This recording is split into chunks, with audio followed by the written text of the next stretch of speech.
저희는 박영록 전 위원님 명예회복 추진본부 사무총장을 맡고 있는 문태성입니다. 박영록 위원님이십니다. 제가 먼저 진상보고를 말씀드리고 그리고 박영록 위원님께서 말씀을 이어가시겠습니다.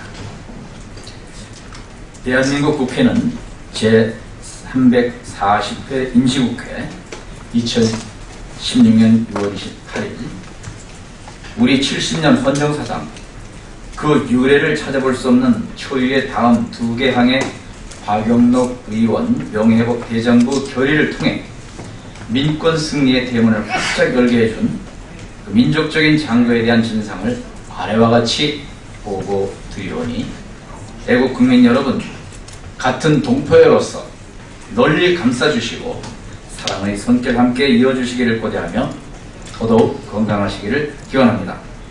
국회 대정부 결의 이기항은 다음과 같습니다.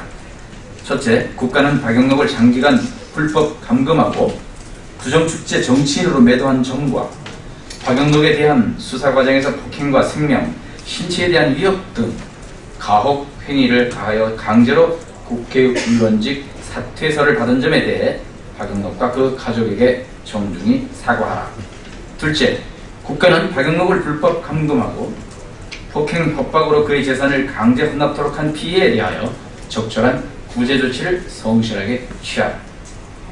사건의 진상을 말씀드리면 80년 신군부가 11.6 사건 후 최규하 대통령령의 합법체제 전복 음모는 헌법을 유린하는 국가 반란이라며 즉각 중단하라는 박영록 의원의 정치활동을 원천 봉쇄하고자 가택에 연금하고 외부와의 접촉을 연금한 채 단전 단수까지 하여 물은 뒷집에서 담을 뚫고 고무 호스로 보내주었고 불은 더운 밤 긴긴 겨울밤을 촛불로 지새우며 식량은 청소부를 가장한 당원들이 쓰레기통에 넣어주는 밀가루 봉지로 연명을 하면서도 끝내 굴하지 않고 항거를 하자 이번에는 진짜 국회의원 맞죠 보라며 영장도 없이 47일간 지하실에 불법 감금하고 국회의원직 사퇴서와 정치 포기각서를 강제로 받기 위해 가한 온갖 가혹행위 안 쓰면 서빙고 지하실로 끌고 가겠다는 협박에도 굴지 않고 더더욱 항거하며 반항하였습니다.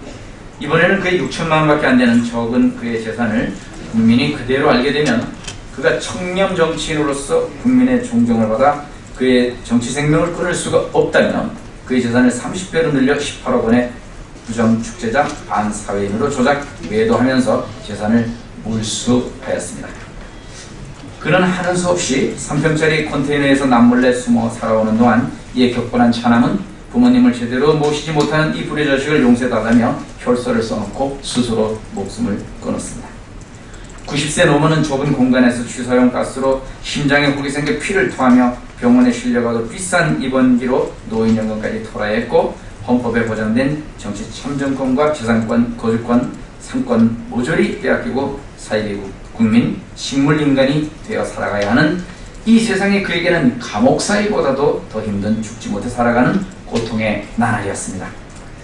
그러나 민심이 천심이라 드디어 하늘이 도와 19대 천심국회 정의화 국회의장께서 김진태 의원 소개로 157명의 국회의원과 유태선 외 1만 명의 유권자들의 청원서를 받아 박영록 의원 명예회복 대정부 결의안을 채택한 것은 36년 전 박영록 의원과 함께 유린당한 국회 권위를 다시 찾아 상권 분립의 헌정체제를 다시 반석 위에 세운 우리 민족의 역사적인 경사로서 우리 정치권과 전 민족에게 큰 감동과 민족적 자부심을 한층 높여주었습니다. 그러나 95세가 다 된 이 죽을 나이 인생의 황금기 다 보내고 이제 와서 명예회복이 된들 그 무슨 소용이 있겠습니까마는 그래도 그간의 경과보고와 함께 인사의 말씀을 올리는 것이 현대를 살아가는 우리 정치 후배들이 도리라 생각하고 보고의 말씀을 정중히 올리는 바입니다. 박영록 의원 명예회복 추진위원회 사단법인 범민족화통일운동본부 전국 대국사회단체 총연합입니다. 이제는 박영록 의원님께서 여러분께 말씀을 하시겠습니다.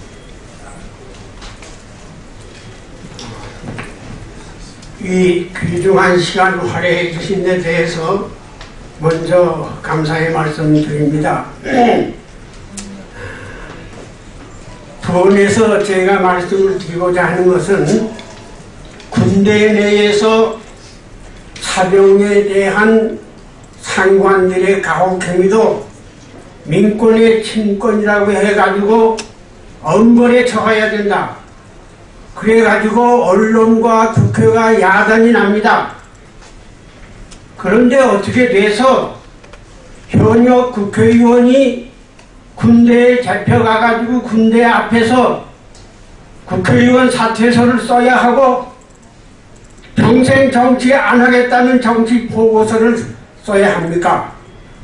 그거를 하라고 해서 저의 정치 생명을 끊기 위해 가지고 모든 국민의 참정권, 재산권, 거주의 자유권 모조리 박탈해서 저는 36년이라는 이 기나긴 세월을 대한민국의 사이비 국민으로서 식물인간으로서 살아오다가 천우신조해서 현 국회의 도움으로 이제 명예회복을 하고 저도 이 나라 국민의 자격을 부여받아서 이제부터 이 세상을 살게 되었습니다.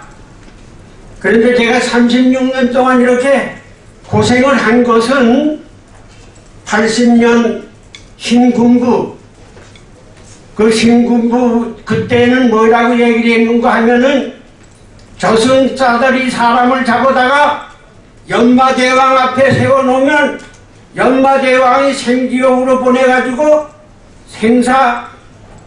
생사람을 잡아. 그런 시대였습니다. 그런데 그 사람들에게 그러한 억울한 일을 당하고도 그 사람들보다도 더 섭섭하게 생각하는 것은 우리 대한민국 국회, 그리고 나는 내가 신뢰하는 우리 대한민국의 언론이었습니다. 생매장 돼서 나 좀 살려달라고 신음소리를 치고 야단 법석인데 그것을 못 본 채 하고 들은 채 하지 않고 맞잡고 쳐주고 그러한 일은 있을 수 있는 거다. 걔가 부엌에서 귀찮게 구니까 부엌 아주머니가 지팡이를 가지고 두드렸어. 뭐 그 정도가 이게 무슨 기사값이 되느냐.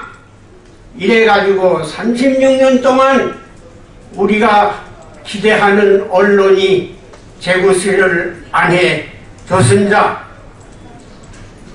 나는 이렇게 생각합니다. 대한민국의 상권분립의 헌정이 제대로 운영하느냐 안 하느냐 하는 것을 감시 감독해야 할 기관이 언론. 상권분립제도 국가 운영이 제대로 되게끔 수성 역할을 해주는 것도 대한민국의 언론. 그래서 상권은 없다 하더라도 언론만 있으면은 이 나라는 민주국가다.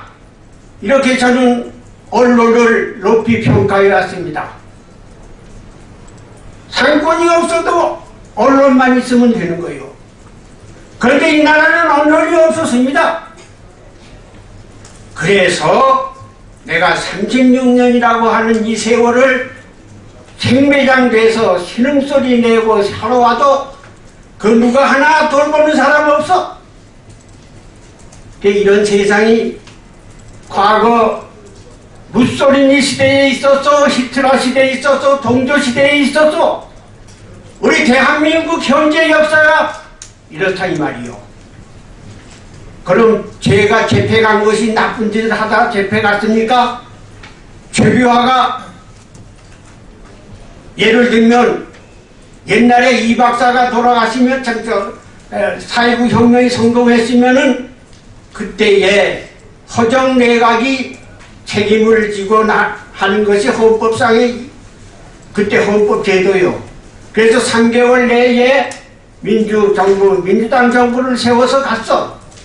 그러면 11.6 사건가나 박정희가 그만뒀으면은 최규하가 헌법 절차에 따라서 전국을 수습을 해 나가는 거야 돼요. 그 이 나라의 헌법을 지키겠다. 우리나라에 그렇게 많은 정치인들 모두가 최규하 내모는데 앞장서 가지고 최규하 헌정제재를 유지하자. 헌법을 지키자. 그 대한민국 지금 헌법 전문에 어떻게 돼 있어요? 4.1 독립운동, 4.19 민주혁명, 임시정부 법통을 평화적으로 인계해가는 거야. 그런데 이 헌법을 무시하고 최규하를 내몰고 자기가 정권을 잡겠다? 이 국가 반란이 아니고 뭐요? 그 이 편에 모두가 서가지고 최규하를 때려잡아.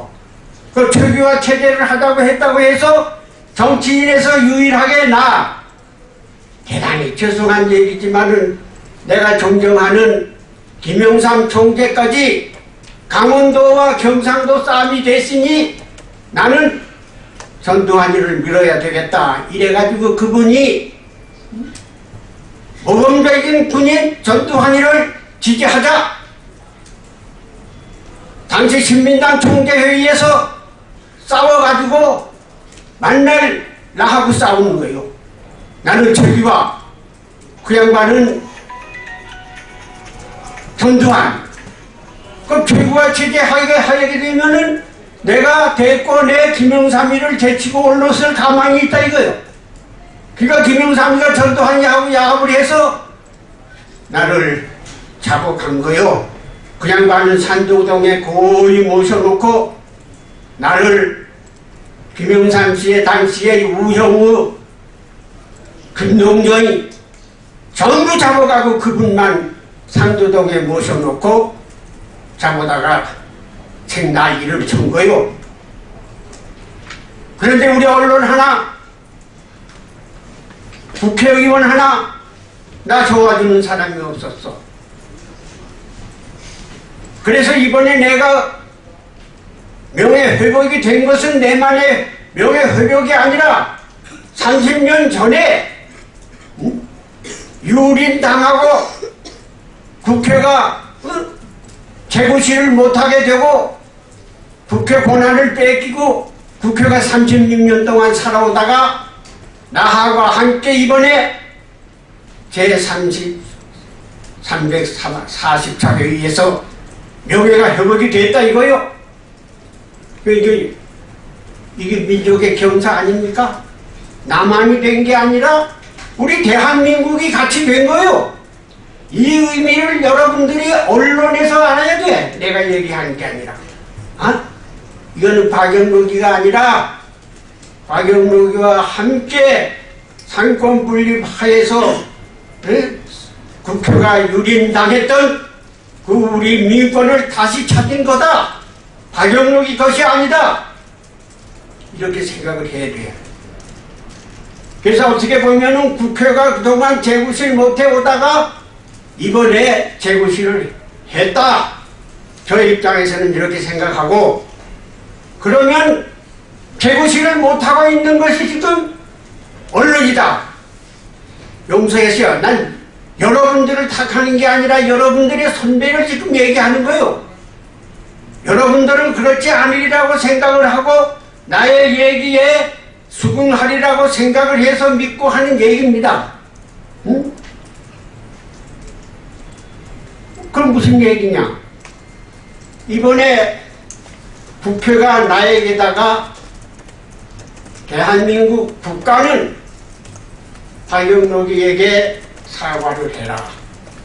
우리 대한민국 국민 누가 나한테 모진 일을 했습니까? 이 선량한 우리 국민, 이 대한민국 나에게 모질한 짓을 한 것은 바로 연마대왕 전아무개 장군이요. 그 엄연한 못된 짓을 한 사람이 저기 연희동 아방궁 같은 데서 지금 옥자에 앉아가지고 큰 소리 치고 있는데, 그 사람의 잘못된 것을 어떻게 해서 우리 대한민국 국회가 대신해서 나한테 사과를 할 수 있느냐? 나는 이 사과 받을 수가 없다. 안 그렇습니까? 받아야 합니까, 여러분? 여러분 5천만 우리 국가라면 우리 선양한 언론인 모두가 다 해당이 돼. 그 사람들이 나에게 뭐 잘못을 했어요? 근데 내가 그 사람들에게 사과받을 뭐 체면이 있습니까? 사과받아야 될 사람이 저기 어머니 앉아있다 이거요. 그러면 이제 국회도 제 것이라고 뭘 했는데 언론이 해야 할 일은 뭐냐?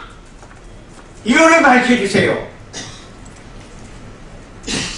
박영록 의원의 가혹행위에 대해 그리고 재산 몰수에 대해 정치 참여권 상납한다 시킨데 강압한 이 모든 문제가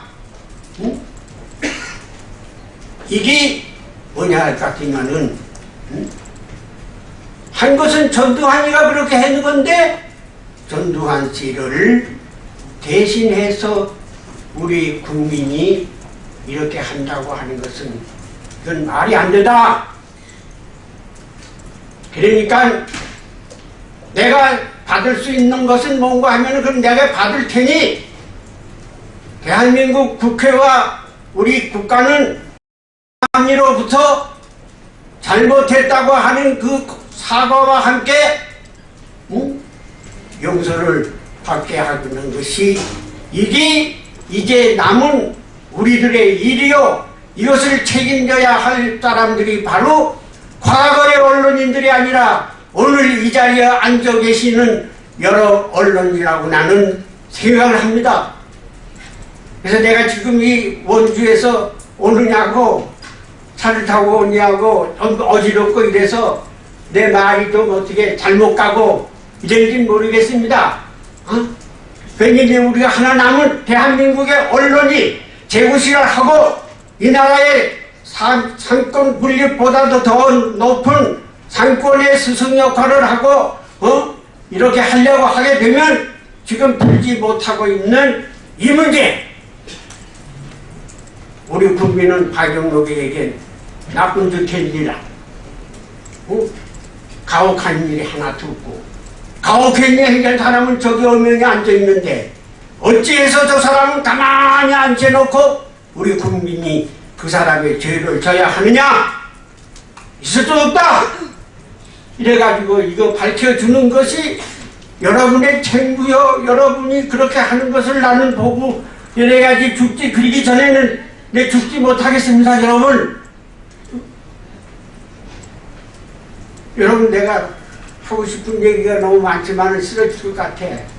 그래서 이만 인사의 말씀 열고 이제 이 나라의 모든 운명을 새로운 언론인 여러분들께 맡기고 그렇게 되면 나는 이제 안심하고 95세 나이 내일 죽을지도 몰라. 난 대한민국 언론이 이번 이 사건을 나와 우리 국가와 이렇게 하지 마시고 이것을 정말 대한민국 헌정 스승의 역할을 다해 지금 이렇게 해주는 걸 참 기대하면서 저의 신뢰가 되는 내인지 모르겠습니다만 신뢰가 되는 점이 있으면 용서를 해주시고 나이 많은 노인이라 저렇게 뭐 좀 잘못됐겠지 이렇게 또 이해를 해주시고 좋은 점, 내 얘기 좋은 점을 좀 택해서 여러분 저와 함께 이 마지막 여생을 보내게끔 해주시면 감사하겠습니다. 죄송합니다.